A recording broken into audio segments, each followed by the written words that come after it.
all up. What's Johnny Hendricks' life like as a dad? As a dad, unbelievable. You know, I'd do anything and give everything for those girls. You know, there's nothing better. I'll even bring my daughter up to practice, you know, and watch her over there. It helps me motivate myself. You know what I mean? To sit over there and see my daughter coloring or sitting here, you know, smiling. You know, I'm like, okay, this is why I fight. This is why I do this. And it's a great stress reliever, you know, to get home and see my little girls and get to play with them, get to hug them, you know, and get to spend as much time as I do with them is pretty awesome, you know. Words can't explain how I feel about them. I just know that without them, I'd probably be where I'm at today. You know what I mean? Without my wife and those girls behind me, I would probably be doing something else, you know what I'm saying? Just because I wouldn't have the focus and the desire to do everything that I do, because whenever I come home, you know, like I said, I see those girls, I'm like, this is why I'm tired. This is why I'm beaten up.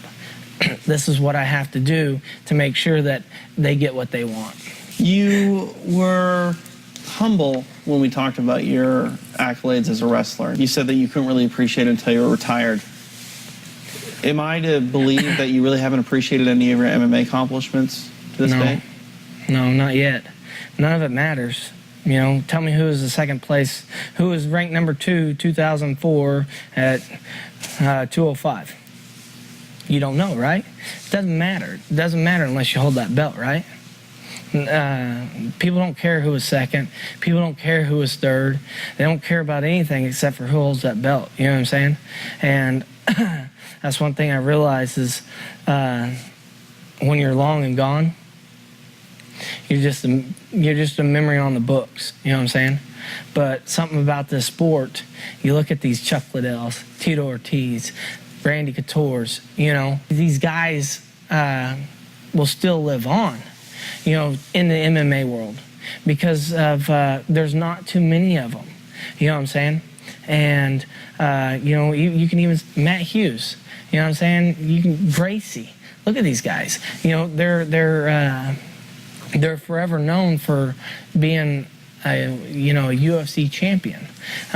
So I know that nothing else matters but that hardware right here. You know what I mean?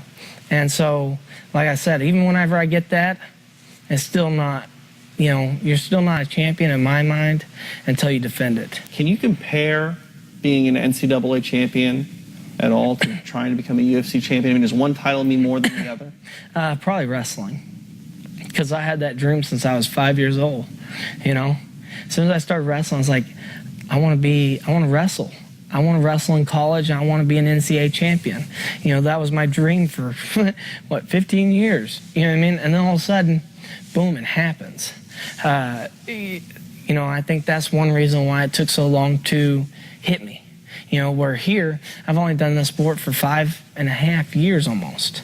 You know what I mean? I've only had the dream for, you know, 5 years, give or take.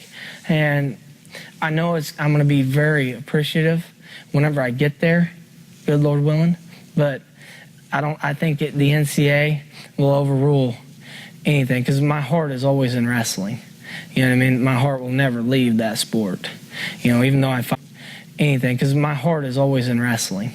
You know what I mean? My heart will never leave that sport.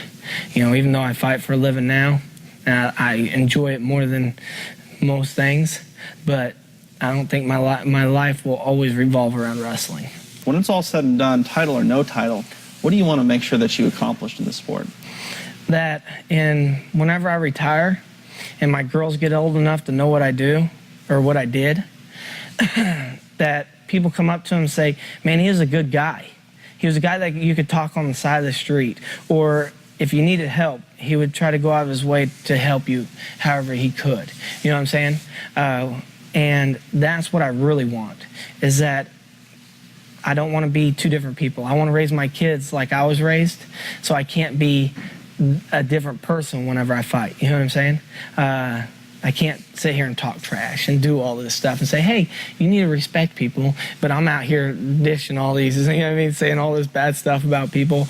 That's really what I want, is that, you know, I have a legacy known as, dude, he's just down-to-earth guy, you know, just somebody who loved the sport and loved what he did.